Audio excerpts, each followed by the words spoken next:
आपका क्या है, ये आपका है ना जैसे छठा चैप्टर आपका भूगोल का, ठीक है, मानचित्र का अध्ययन, ठीक है, उच्चवास निरूपण।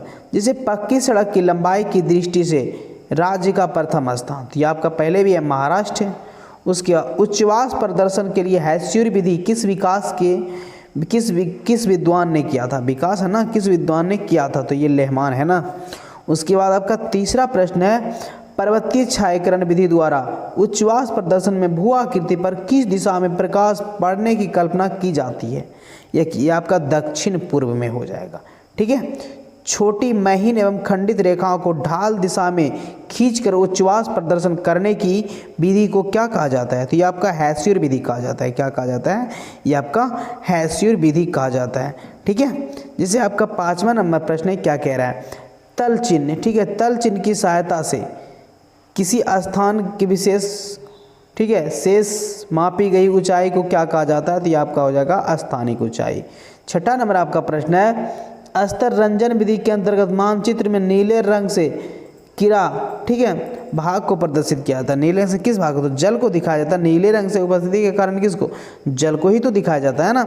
7वां नंबर आपका प्रश्न है, मानचित्र में मैदान को किस रंग से दिखलाया गया, तो मानचित्र में मैदान को हरा रंगों से दिखलाया गया है, ठीक है। उसी प्रकार से जैसे 8वां नंबर आपका प्रश्न है, मानचित्र में सफ़ेद रंग किस आकृति को दर्शाता है, तो मानचित्र में सफ़ेद रंग है ना, हिमच्छादित शिखर को दर्शाता है। किसको, हिमच्छादित शिखर को। 9 नंबर आपका प्रश्न है, महात्मा गांधी, ठीक है, महात्मा गांधी किस पत्र का संपादन किया, तो महात्मा गांधी ने यंग इंडिया और हरिजन वगैरह का भी संपादन किया था। यदि मानचित्र में क्रमानुसार पहली दूसरी समोच्च रेखा, ठीक है, सीटीसी, फिर उससे दूसरी तीसरी, उसके बाद दूसरी चौथी समोच्च रेखा रहे, छठी समोच्च रेखा सटी पांचवी हो तो किस ढाल का पता चलता है, ठीक है, किस ढाल का पता, तो ये आपका सीढ़ीनुमा ढाल का पता चलता है, ठीक है। उसी प्रकार से आपका प्रश्न है 11 नंबर प्रश्न, क्या कह रहा है, भी आकार की समोच्च रेखा किस स्थलाकृति के प्रदर्शन के लिए खींची जाती है, तो ये आपका हो जाएगा बहुकोट, साधारण सी बात है। आपका 12 नंबर प्रश्न है, प्राकृतिक, ठीक है, प्राकृतिक मानचित्र में मरुभूमि को किस रंग से प्रदर्शित किया गया है या किस रंग से प्रदर्शित किया जाता है, ठीक है, तो ये आपका पीला रंग हो जाएगा। उसी प्रकार से है इनमें, ठीक है, इनमें उच्चवास प्रदर्शन की सर्वोत्तम विधि कौन सी मानी जाती है, तो उच्चवास की प्रदर्शन की सर्वोत्तम विधि कंटूर या समोच्च रेखा को मानी जाती है, ठीक है। जैसे आपका प्रश्न है 14 नंबर, भारत के सादे मानचित्र में दक्षिणी पठार को प्रदर्शित करना हो तो किस रंग की उसकी पुताई करना प्रयुक्त है, तो ये आपका भूरा रंग हो जाएगा, सबसे सटीक आंसर। 15 नंबर आपका प्रश्न है, इंग्लैंड में मुद्रण कला को पहुंचाने वाला था, तो ये आपका कैक्सटन था, ठीक है, कैक्सटन आपका। उसी प्रकार से 16 नंबर आपका प्रश्न है, यदि समोच्च रेखा दूर दूर बनाई जाए तब आकृति का प्रदर्शन इससे किस भूभाग से होगा, तो ये आपका मंद ढाल से होगा, मंद ढाल से, ठीक है। जब भूमि की ढाल छोटी छोटी और सटी हुई रेखाओं से दिखाया जाता है तब उसे क्या कहा जाता है, तो उसे कहा जाता है हैस्यूर, ठीक है।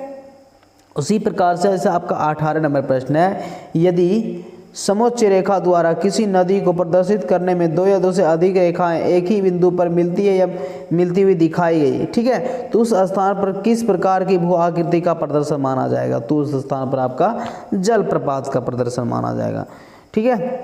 उसी प्रकार से आपका नेक्स्ट प्रश्न है, क्या कह रहा है, जब समोच्च रेखा संकेंद्रीय वृत्ताकार हो तो उसके बीच समोच्च रेखा, ठीक है, रेखा अधिक ऊंचाई प्रदर्शित करती है, तब इससे किस प्रकार की भू आकृति का अनुमान लगाया जाता है, तो ये आपका पहाड़ का, किसका, पहाड़ का, ठीक है। 20वां नंबर आपका प्रश्न है, छोटी मापनी, ठीक है, छोटी मापनी के मानचित्र को उच्चवास प्रदर्शन के लिए किस विधि का सहारा लेना उपयुक्त है, तो ये आपका पर्वतीय छायांकन विधि, ठीक है। 21 नंबर आपका प्रश्न है, तल चिन्ह के संदर्भ में किस स्थान की माप की गई ऊंचाई को कहा जाता है, तो ये हो जाएगा आपका स्थानिक ऊंचाई, सबसे सटीक। उसी प्रकार से आपका 22वां प्रश्न है, उच्चवास प्रदर्शन के लिए हैस्यूर विधि का विकास किसने किया, तो ये आपका लेहमान ने किया था, ठीक है। उसी प्रकार से आपका 23वां प्रश्न है, तल चिन्ह की सहायता से किसी स्थान विशेष की मापी, ठीक है, मापी गई ऊंचाई को क्या कहा जाता है, तो ये आपका स्थानिक ऊंचाई कहा जाता है। उसी प्रकार से आपका इसमें हो जाएगा 24 नंबर है, ठीक है। अस्तर रंजन विधि के अंतर्गत मानचित्र में नीले रंग को किस भाग से दिखाया गया? तो ये आपका जल से, जो नीला रंग का भाग को दिखाया गया ना किसके से, तो अब जल से दिखाया गया है। उसी प्रकार से आपका 25 नंबर पर मानचित्र पर समोच्च रेखा को किस रंग से प्रदर्शित किया गया है? तो ये आपका बादामी से। ठीक है। उसी प्रकार से आपका नेक्स्ट प्रश्न है, क्या कह रहा है, यदि समोच्च रेखा दूर दूर खींची हो तो किस प्रकार की ढाल का प्रदर्शन होगा? तो ये आपका धीमी ढाल का, कैसा, धीमी ढाल का प्रदर्शन होगा।